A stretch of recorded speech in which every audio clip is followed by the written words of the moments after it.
The Prodigal Son. The Prodigal Son is a famous parable taken from the Bible. Parables are short, simple stories that teach a moral lesson.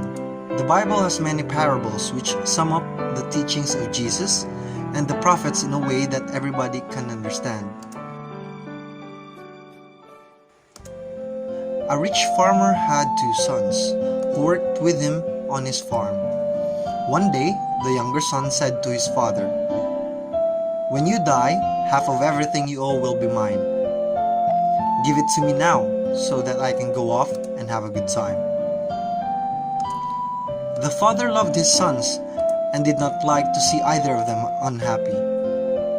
So, he counted his money and gave half of it to his younger son. A few days later, the son packed his belongings and bags of gold. Mounting his horse, he waved goodbye to his father and brother and set off. After traveling for many months, he reached a foreign country. Deciding to stay there for a while, he spent some of his gold on a large and splendid house. He spent his gold on clothes for himself and on presents for his new friends who seemed to like him. He thought that gifts would make them like him even more. He invited all his new friends to his house for feasts, which sometimes went on all night. There was always lots of good food, good music, and good dancing. Spending so freely, his gold was soon over. In less than 2 years, he had to go to money lenders for more gold.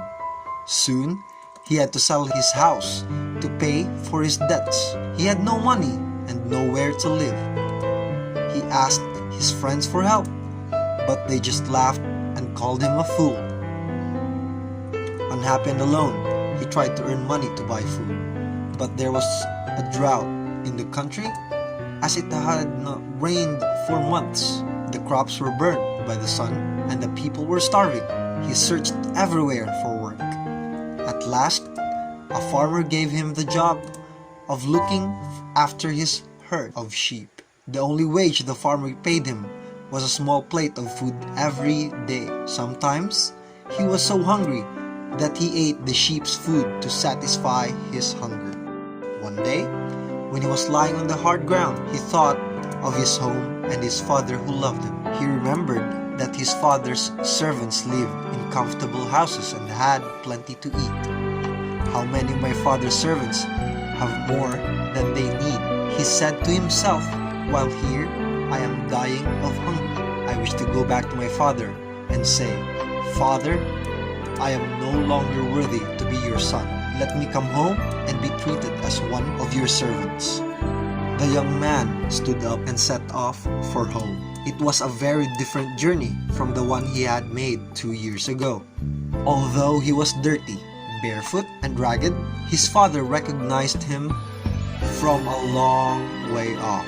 Overjoyed, the old man ran to meet his son. "Father," cried the young man, "please forgive me."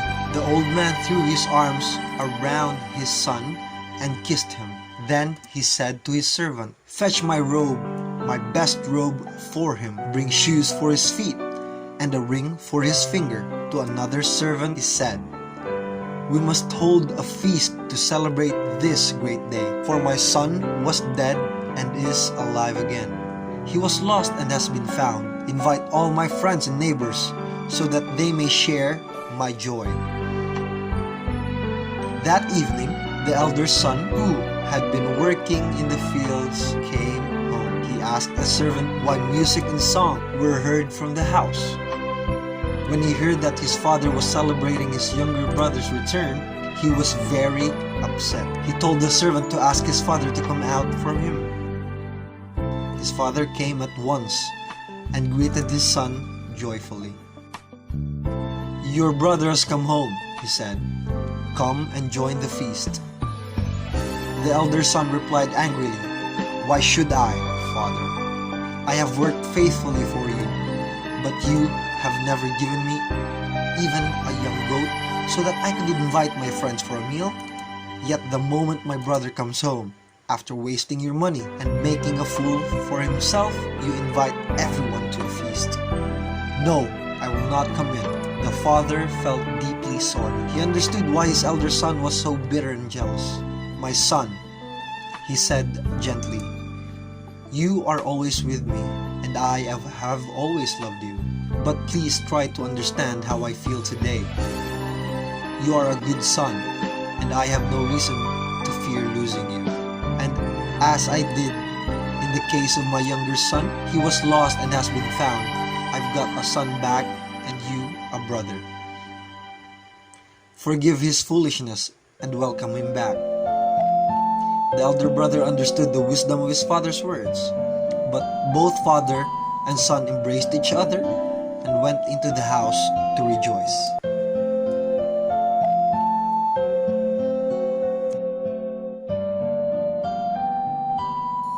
Hi, once again, I'm Frederick Carlo Rizarga Edredan from BSL English 2A, and I hope you enjoy the parable. Goodbye.